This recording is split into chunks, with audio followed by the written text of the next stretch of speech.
அனைவருக்கும் வணக்கம்.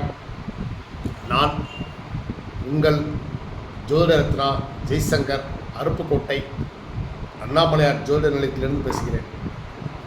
இப்போ என்ன பார்க்க போகிறோம் அப்படின்னா, 2 திருமணம் யோகம் யாருக்கு அப்படின்னு பார்க்குறோம். ஒரு திருமணம் பண்ணாலே அது ஒரு சிலருக்கு யோகம் அமையுது, ஒரு சிலருக்கு சாபம் அமையுது. இதில் 2 தாரம் வேறையா அப்படிங்கிறாங்க. ஆனால் உங்கள் ஜாதகப்படி ஒரு சிலருக்கு அந்த யோகம் இருக்கும், அல்லது அந்த சாபம் இருக்கும், தோஷம் இருக்கும். அது வரக்கூடிய மனைவிகளை பொறுத்து, நீங்கள் உங்கள் மனைவியிடம் நடந்து கொள்வதை பொறுத்து அது வரமா சாபமாங்கிறது அது நீங்கள் நடந்துக்கிற பொறுத்து இருக்குது. இப்போ பொதுவான ஒரு பலன்களை பார்த்துருவோம். ஜோதிட சாஸ்திரப்படி ரிஷபம், துலாம், விருச்சிகம், தனுசு, கும்பம் இந்த ராசிக்காரர்களுக்கு ஜாதக அமைப்பின்படி இருதார யோகம் உண்டு. அவங்க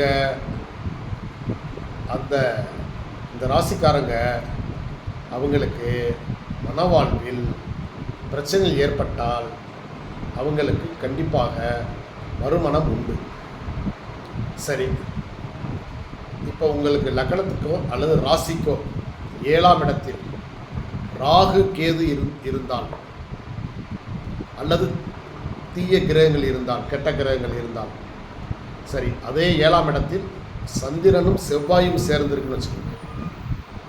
அப்படி இருந்தாலும் சரி, அதே போல் களத்திரக்காரகனான சுக்கிரன் கெட்டு போய் அந்த 7ஆம் இடத்துல ஏதாவது பாவக்கிரகங்கள் பார்த்தோ அல்லது நீசமடைந்தோ இருந்தாலோ அந்த ஜாதகர்களுக்கு மன வாழ்க்கையில் பிரச்சனை ஏற்பட்டு விவாகரத்து வரைக்கும் போய் விவாகரத்தும் கிடைத்து கண்டிப்பாக மறுமண யோகம் உண்டு.